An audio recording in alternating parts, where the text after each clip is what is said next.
আর টিভিতে প্রকাশ্যে ঘুষ গ্রহণের পর শ্রম অধিদপ্তরের সেই দুই কর্মকর্তাকে বদলি করা হয়েছে। ঘুষ গ্রহণ প্রকাশ্যে, শাস্তি বদলি। এই যে দুই ভদ্রলোক যেখানে বদলি হয়েছে, ওখানে গিয়ে ওনারা ঘুষ খাবেন। পুরো বাংলাদেশটা তাদের পকেটের ভিতরে। এই ঘুষ খাওয়া নিয়ে যদি তাকে জেরা করা যেত, তাহলে এই ঘুষের টাকা উপরে উঠতে উঠতে কত উপরে ওঠে তারও তালিকা তারা বলে দিতেন। অতএব তাদেরকে বদলি করা ছাড়া তাদেরকে অন্য কোনো পেনাল্টি দেওয়া এই এখন যে বিচার ব্যবস্থা আছে তাদের পক্ষে সম্ভব নয়। আর এই যে বেনজিরের কথা আপনারা বলেন না, বেনজির যে দেশে আছে, যেখানেই আছে, সে যদি একটু মুখ খোলে তাহলে দেশের ভিতরে কাঁপাকাঁপি শুরু হয়ে যাবে। আর সে যদি কখনো কোনো সমস্যা পড়ে, বাংলাদেশে অন্তত এরকম বহু লোক আছে তার জন্য টাকা পয়সা সোনা দানা যা লাগে সেই দেশে পাঠিয়ে দেবে, এরকম লোকেরও অভাব নেই। অতএব প্রকাশ্যে ঘুষ গ্রহণ করলে কী হয়? বদলি হয়। তাহলে জাতি কী শিক্ষা নিল? যদি কোনো সরকারি কর্মচারী কর্মকর্তা প্রকাশ্যে ঘুষ গ্রহণ করেন, তার শাস্তি কি? বদলি। এই হলো শাস্তি। লঘু পাপে গুরু পাপে লঘু দণ্ড। এই হচ্ছে দেশের শাসন ব্যবস্থা। হইচই করে কোনো লাভ নেই। গরম তেল আমাদের একটু সহ্য করতেই হবে। এরকম সহ্য আমরা পৃথিবীতে বাংলাদেশে বহুদিন ধরেই করছি। 53 বছরের ইতিহাস, বাঙালি জাতির জীবনের দুর্ভাগ্যের ইতিহাস। 53 বছর ইতিহাস, বাঙালি জাতির জীবনে বেদনার ইতিহাস। বঙ্গবন্ধু শেখ মুজিবুর রহমানকে হত্যা করা হলো। যারা তাকে হত্যা করলো তাদেরকে রাষ্ট্রদূত করে বিভিন্ন দেশে পাঠিয়ে দেওয়া হলো। বেনজির সাহেব এই দেশের থেকে সম্মানজনকভাবে চলে গেলেন। চলে যাওয়ার সমস্ত প্রক্রিয়ায় সুস্থ সুন্দরভাবে সম্পন্ন করে তিনি চলে গেলেন। তার কিছুই হলো না। ইভেন তিনি যে দেশে আছে সেখান থেকে ফোন দিলে যদি তিনি বলেন তার টাকার প্রয়োজন, তাকে টাকা দেওয়ার লোক এদেশে বহু আছে।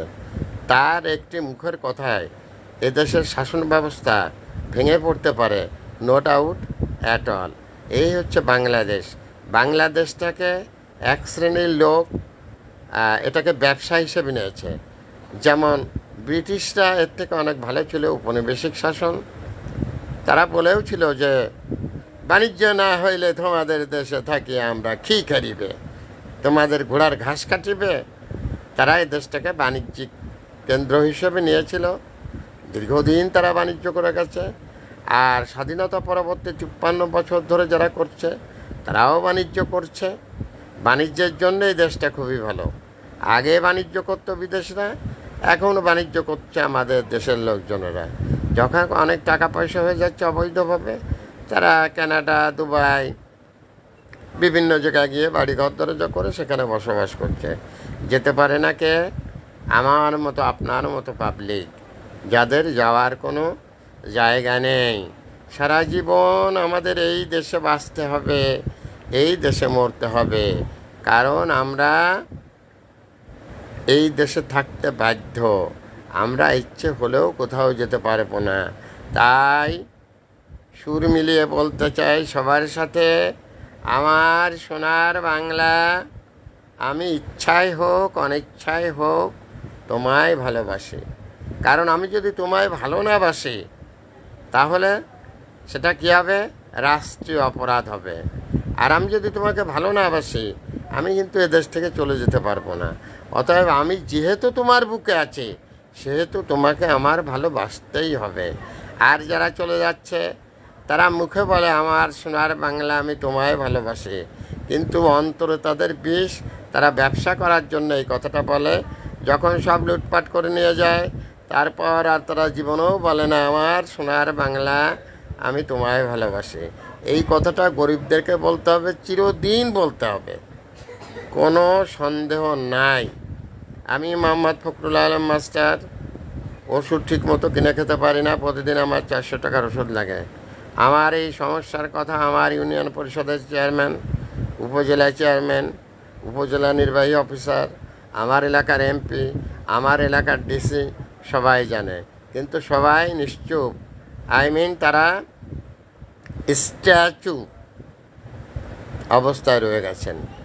আর আমি ফেসবুকে এসে বিভিন্ন সময় বিভিন্ন লোকের কাছে সাহায্য প্রার্থনা করি, ভিক্ষা চাই। আমরা ভিখারির দেশের ভিখারি, বলতে কোনো লজ্জা নেই, আমরা ভিখারির দেশের ভিখারি।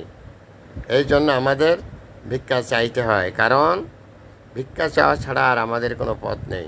আমি একটা ওল্ড ম্যান, 70 ইয়ার্স ওল্ড। আমি একটি বিনা বেতনের পারিবারিক পাঠশালা পরিচালনা করি।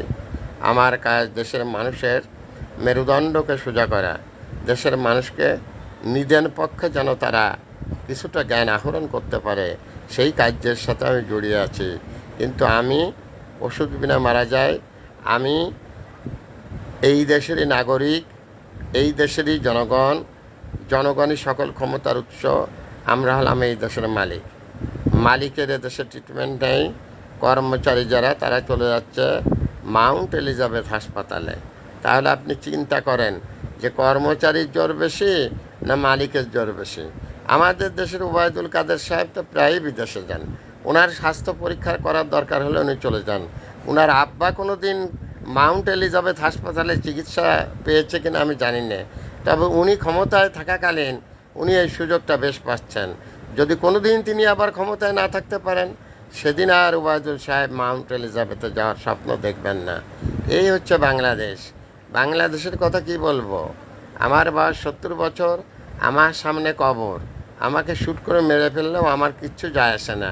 আমি কাউকে ভয় পেয়ে কোনো কথা বলি না। যথাযথ অবস্থা যেটা, সেটাই আমি বয়ান করি। আমি যাহা বলিব সত্য বলিব, সত্য ছাড়া মিথ্যা বলিব না। তাই সারা পৃথিবীর মানুষের কাছে আমি এই অনুরোধ রেখে গেলাম। আমি একটা বিনা বেতনের পারিবারিক পাঠশালা চালাই। যাদেরকে আমি পড়াই তারা হতদরিদ্র, দরিদ্র, সুবিধাবঞ্চিত। তাদের প্রাইভেট পড়ার কোনো টাকা নেই। সেই প্রাইভেট পড়ার কাজটুকু আমি করে দিই বিনা পয়সায়। তাদেরকে প্রতিদিন আমি কিছু নাস্তাও দিই এবং প্রতিদিন আমি সেটা আপডেট করি, সারা পৃথিবীর মানুষ দেখে। তাই আমার মোবাইল কন্ট্যাক্ট নাম 01935204804। এই নাম্বারে বিকাশ করবেন যদি কোনো সহৃদয় ব্যক্তি থাকেন। আর দান করা যেহেতু মানুষের মনের ব্যাপার, কেউ ইচ্ছে করলে দান করতে পারেন, কেউ ইচ্ছে না হলে দান করতে নাও পারেন। কিন্তু যারা ছিনতাই করে তারা কিন্তু আপনার ইচ্ছার বিরুদ্ধে আপনার টাকা লুটপাট করে নিয়ে যায়। যারা আপনাকে ট্র্যাপে ফেলে, লোভের ট্র্যাপ, সেখানে পড়ে আপনি লক্ষ লক্ষ কোটি কোটি টাকা হারাতে পারেন। কিন্তু একটা ব্যাপারে আপনাদের আজও একটা সুন্দর ডিসিশন নেওয়ার দিক আছে। আপনার ইচ্ছা হলে আপনি দান করতে পারেন, না ইচ্ছা হলে নাও দান করতে পারেন। যে ব্যক্তি দান গ্রহণ করে সে কিন্তু আপনার কাছ থেকে কেড়ে নিতে পারে না। এজন্যই এই একটা রাস্তা সহি আছে যে আপনার ইচ্ছা অনুসারে আপনি দান করতে পারেন, আপনি নাও করতে পারেন। Thanks a lot, viral sir.